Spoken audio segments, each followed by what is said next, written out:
Hello aspirants. आज हम हिंदी साहित्य के डिस्कशन के अंतर्गत जो आज डिस्कॉर्ड प्लेटफॉर्म पर क्वेश्चन पोस्ट किया गया था कि भारतेंदु के कुछ नाटकों में गदर की साहित्यिक प्रतिक्रिया प्रकट हुई है, भारत दूरदशा के विशेष संदर्भ में तर्कपूर्ण उत्तर दीजिए।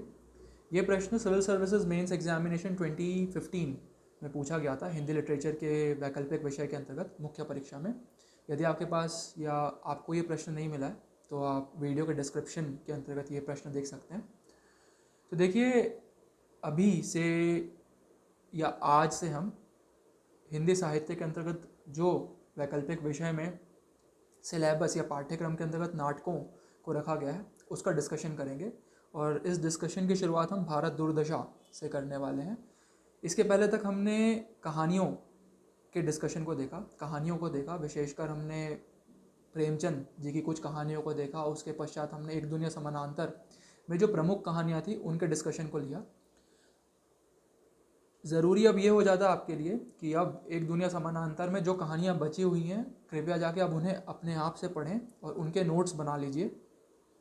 उसके अलावा एक दुनिया समानांतर में और कोई अन्य कहानी इतनी प्रमुख नहीं थी, इसलिए उसका डिस्कशन अब वहीं पर समाप्त किया जाता है। आज से हम नाटकों के ऊपर डिस्कशन करेंगे, देखेंगे कि नाटकों के अंतर्गत क्या चीज़ें हैं और कौन कौन से प्रमुख नाटक आपके पाठ्यक्रम के अंतर्गत है, उन्हें देखने की कोशिश करेंगे। पैरेलली हम जो यूपीएससी के अंतर्गत प्रश्न पूछे गए थे उन्हें भी सॉल्व करने की कोशिश करेंगे, ताकि जो फ्रेशर्स हैं एज वेल एज जो वेटरन्स हैं उन्हें समझ में आ सके कि किस तरीके से उत्तरों को लिखना है यूपीएससी परीक्षा के अंतर्गत। तो चलिए अब शुरुआत करते हैं। देखिए, शुरुआत करने से पहले भारतेंदु जी के जो नाटक है उनकी शुरुआत करने से पहले हमें ये समझना ज़रूरी है कि कहानी और नाटक में तुलनात्मक अंतर क्या है। क्योंकि कहानियाँ तो हमने पढ़ ली है, लेकिन हमें और अब हम नाटकों के अंतर्गत आ रहे हैं, तो ये हमारे लिए समझना ज़रूरी हो जाता है कि कहानी व नाटक में अंतर क्या है। देखिए, कहानी जो होती है वो मंच के लिए नहीं लिखी जाती। कहानी महज कुछ पृष्ठों में होती है, कुछ पन्नों के अंतर्गत होती है, और उसका मुख्य उद्देश्य यही होता है कि समाज का आईना तो दिखाए दिखाए जैसे उपन्यास दिखाता है, क्योंकि कहानियों में भी कहीं ना कहीं वास्तविकता नज़र आती है, जैसे हमने एक दुनिया समानांतर के अंतर्गत देखा। साथ ही कहानी का यह भी उद्देश्य होता है कि वो मनोरंजन भी करे पाठकों का। नाटक जो रहते हैं उनमें देखिए कुछ प्रमुख तत्व शामिल होते हैं। पहला जो तत्व होता है वो है मंचन। मंचन का तात्पर्य यह है कि कहानी जो नाटक होते हैं वो मंच के लिए बने होते हैं, मंचों के अनुरूप उनका लेखन होता है। दूसरा होता है संवाद योजना। देखिए, जब आप नाटकों को पढ़ेंगे तो आप ये पाएंगे कि नाटक जिस तरीके से आगे बढ़ते हैं, कोई भी नाटक जब आप पढ़ना शुरू करेंगे और आप देखेंगे कि संवादों के माध्यम से चरित्रों के अंतर्गत जो संवाद हो रहे हैं, चाहे आप भारत दूरदशा पढ़िए या फिर स्कंदगुप्त पढ़िए या फिर मोहन राकेश जी का आषाढ़ का एक दिन पढ़िए, उन सब में चरित्रों के संवादों के माध्यम से नाटक आगे बढ़ता है। तो संवाद योजना एक अन्य प्रमुख चरित्र होता है, एक अन्य प्रमुख तत्व होता है, मैं ये कहूँगा कहानी की तुलना में। तीसरा होता है दृश्य योजना। दृश्य योजना से तात्पर्य यह है कि नाटकों के अंतर्गत कुछ सेट्स जो होते हैं वो शामिल होते हैं। अंग्रेज़ी भाषा में सेट्स बोलते हैं, तो उन्हें बोला जाता है दृश्य योजना। यानी कि कुछ ना कुछ दृश्य शामिल होते हैं। जैसे कि यदि आप भारतेंदु जी के नाटकों को देखेंगे, जैसे भारत दूरदशा की ही मैं बात करूं, उसके अंतर्गत 6 अंक है और 6 दृश्य शामिल है, यानी कि 6 डिफरेंट सेट्स शामिल होते हैं भारतेंदु के नाटक के अंतर्गत उस नाटक में। तो उससे तात्पर्य दृश्य योजना। जो चौथी चीज़ होती है वो है ध्वनि योजना।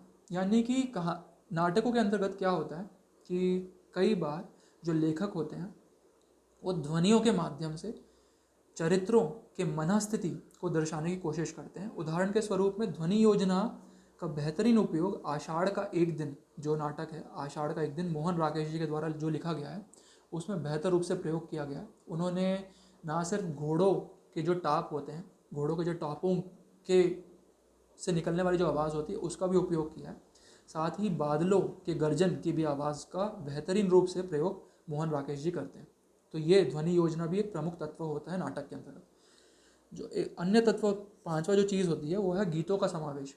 आप देखेंगे कि कहानियों में गीत नहीं होते हैं, नाटकों के अंतर्गत आपको गीत बहुत ज़्यादा मात्रा में मिलेंगे। मोहन राकेश जी के नाटक में तो गीत नहीं दिखते हैं, लेकिन स्कंदगुप्त में यदि देखेंगे जयशंकर प्रसाद जी के द्वारा जो लिखा गया है, या फिर भारतेंदु के नाटक कोई देखेंगे, भारतेंदु हरिश्चंद्र, उनमें आपको गीतों के समावेश नजर आएंगे। इसी तरीके से एक अन्य तत्व होता है निर्देशक की केंद्रीयता। निर्देशक का मतलब होता है डायरेक्टर अंग्रेजी में। तो देखिए जो लेखक होता है, जो रचनाकार होता है, जब वो नाटक की रचना करता है तो वो ये समझता है कि जब इस नाटक को मंच पर खेला जाएगा या मंच पर मंचित किया जाएगा तो बहुत ज़रूरी हो जाता है कि जो डायरेक्टर है उसे काफ़ी इंडिपेंडेंस मिले। यदि वो चीज़ों को चेंज करना चाहता है, चीज़ों में कुछ बदलाव करना चाहता है, नाटकों के तत्वों के अंतर्गत कुछ बदलाव करना चाहता है, तो इसके लिए ज़रूरी हो जाता है कि निर्देशक को काफ़ी स्वतंत्रता मिले। यदि आप स्कंदगुप्त के नाटक, जो स्कंदगुप्त का नाटक है उससे देखेंगे तो उसमें निर्देशक की केंद्रीयता बहुत ही कम है। जयशंकर प्रसाद जी ने निर्देशकों को केंद्रीयता इतनी ज़्यादा नहीं दी, इतनी स्वतंत्रता नहीं दी है। लेकिन यदि आप मोहन राकेश जी के नाटक को देखेंगे तो आप उसमें पाएंगे कि निर्देशकों को काफ़ी केंद्रीयता या काफ़ी स्वतंत्रता मिली हुई है। वो बेहद ही आसान है किसी भी डायरेक्टर के लिए आषाढ़ के एक दिन का मंचन करना। तो ये तात्पर्य होता है निर्देशक की केंद्रीयता। और जो अंतिम चीज़ होती है वो है अभिनय संकेत। देखिए अभिनय संकेत का मतलब ये होता है कि जो रचनाकार है, जो लेखक है, जब वो नाटक की रचना कर रहा है तो उसने अभिनय करने वाले चरित्रों के लिए कोई संकेत दिए हैं या नहीं दिए हैं। उदाहरण के तौर पर भारतेंदु जी का जो नाटक है, भारतेंदु हरिश्चंद्र का जो नाटक है भारत दुर्दशा, उसमें भारतेंदु दर्शाते हैं कि यदि आलस एक चरित्र का नाम है, तो जब ये आता है, इसका प्रवेश होता है नाटक के अंतर्गत, तो उन्होंने दर्शाया है ब्रैकेट्स में लिखकर कि कोई मोटा व्यक्ति इस आलस के किरदार को निभाएगा और अंगड़ाई लेते हुए प्रवेश करेगा। तो ये होता है अभिनय संकेत। इस प्रकार से लेखक जो रहते हैं, रचनाकार होते हैं, वो नाटक में कुछ ना कुछ संकेत देते हैं अभिनय के, उसे बोला जाता है अभिनय संकेत। तो देखिए जब आप इसी के साथ साथ कुछ अन्य चीज़ें भी होती है, जैसे प्रकाश योजना भी होती है, साथ ही कितने समय में खेला जा सकता है ये भी होता है, इतिहास बोध क्या है ये भी होता है। लेकिन वो जो चीज़ें हैं वो हम आगे आने वाले डिस्कशंस में देखेंगे। ये जो चीज़ें हैं, ये जो तत्व हैं, ये प्रमुख तत्व हैं कहानी व नाटक में अंतर करने के लिए। तो जब आप अपने आंसर्स भी लिखेंगे नाटकों के संबंध में तो आप इन्हीं पैरामीटर्स का उपयोग करेंगे आंसर या उत्तर लिखने के अंतर्गत भी। तो चलिए अब हमने देख लिया कि कहानी व नाटक में अंतर क्या होता है। अब हम समझते हैं कि जो भारतेंदु का नाटक है भारत दुर्दशा, उसकी क्या विशेषताएं हैं। देखिए इसके अंतर्गत 6 अंक है। 6 अंक में ये नाटक पूरा का पूरा विभाजित है। बहुत ही छोटा नाटक है और आप ये किताब प्लीज़ खरीद लीजिएगा। जो वीडियो की शुरुआत में मैंने किताब दिखाई थी वही किताब आपके पाठ्यक्रम में है, भारत दुर्दशा। आप उसे खरीद लीजिए और उसे पढ़िए। उस नाटक को पढ़ना ज़रूरी है आपके लिए, क्योंकि व्याख्या खंड में उसी से प्रश्न पूछते हैं। देखिए इस नाटक का प्रमुख उद्देश्य क्या है, अब ये समझना ज़रूरी है। यहाँ पर भारतेंदु का उद्देश्य यह है कि राष्ट्रीय चेतना वो जगाना चाह रहे हैं। राष्ट्रीय चेतना के उभार के लिए भारतेंदु ये नाटक लिख रहे हैं। भारतेंदु ने ये नाटक, ये रचना भारत जब स्वतंत्र नहीं हुआ था 19वीं शताब्दी में भारतेंदु ने ये रचना लिखी थी। यदि मैं गलत नहीं हूँ तो ये 1875 ईस्वी में भारतेंदु ने रचना लिखी थी। भारतेंदु ये चाह रहे थे कि इस रचना के माध्यम से राष्ट्रीय चेतना का उभार हो, राष्ट्रीय चेतना जागृत हो और जो कमियां समाज के अंतर्गत है उसे दूर किया जाए और राष्ट्र प्रगति की राह पर चले। भारतेंदु इस नाटक के माध्यम से यही चीज़ दर्शा रहे हैं। तो देखिए नाटक, जो ये नाटक है, कई आलोचकों का ये मानना है, क्रिटिक्स जिन्हें बोला जाता है, कई आलोचकों का यही राय है कि ये नाटक त्रासद है। यूपीएससी में ऐसा सीधा क्वेश्चन भी आता है, क्या भारतेंदु के नाटक को आप त्रासद कहेंगे। तो देखिए सबसे पहले हमें ये समझना ज़रूरी है, क्योंकि यदि आप फ्रेशर हैं तो आपको ये नहीं समझ में आ रहा होगा कि त्रासद नाटक से तात्पर्य क्या है। देखिए त्रासद नाटक अंग्रेजी में ट्रैजिक प्ले के रूप में जाना जाता है। ये यूनानी परंपरा से लिया गया है। देखिए ट्रैजिक जो प्ले होता है या त्रासद जो नाटक होता है, उसके अंतर्गत बहुत ज़रूरी है कि जो नायक होता है, नायक बहुत ही नैतिक होता है और भद्र होता है। भद्र पुरुष जिसे कहते हैं, भद्र पुरुष। तो ये नायक की खास बात होती है। तो नायक बेहद ही नैतिक होता है और इतनी अधिक नैतिकता होती है कि उसी नैतिकता के चलते उसे कठिनाइयों का सामना करना पड़ता है और उसी कठिनाइयों से उसका पतन होता है। इसे बोलते हैं हैमर्शिया, यानी कि अत्यधिक नैतिकता के चलते नायक को कठिनाइयों का सामना करना, उसे हैमर्शिया कहते हैं। और जब नायक का एक दुखद अंत होता है तो उसे बोलते हैं कैथारसिस, विरेचन। तो देखिए ये प्रमुख तत्व होते हैं किसी भी त्रासद रचना में, ट्रैजिक प्ले में। ठीक है, तो हम बाद में ये देखेंगे जब हमारा अगला डिस्कशन होगा, क्योंकि भारतेंदु की जो ये रचना है भारत दुर्दशा, इसे हम अगले कुछ 4 या 5 वीडियो डिस्कशंस में पूरा करेंगे। हम कुछ अगले वीडियोस के अंतर्गत देखेंगे कि जो ये 6 अंक हैं उसमें भारतेंदु क्या कहना चाह रहे हैं। प्रत्येक वीडियो में हम 2-2 अंक को लेंगे, 2-2 अंक का डिस्कशन करेंगे, और साथ ही साथ जो यूपीएससी में प्रश्न पूछे गए हैं भारत दुर्दशा से संबंधित उसका डिस्कशन करेंगे। तो आज के लिए भारत दुर्दशा के संबंध में इतना ही। अब आप प्लीज़ जाकर उसे ठीक से पढ़िए कि भारत दुर्दशा आखिरकार कहना क्या चाह रही है।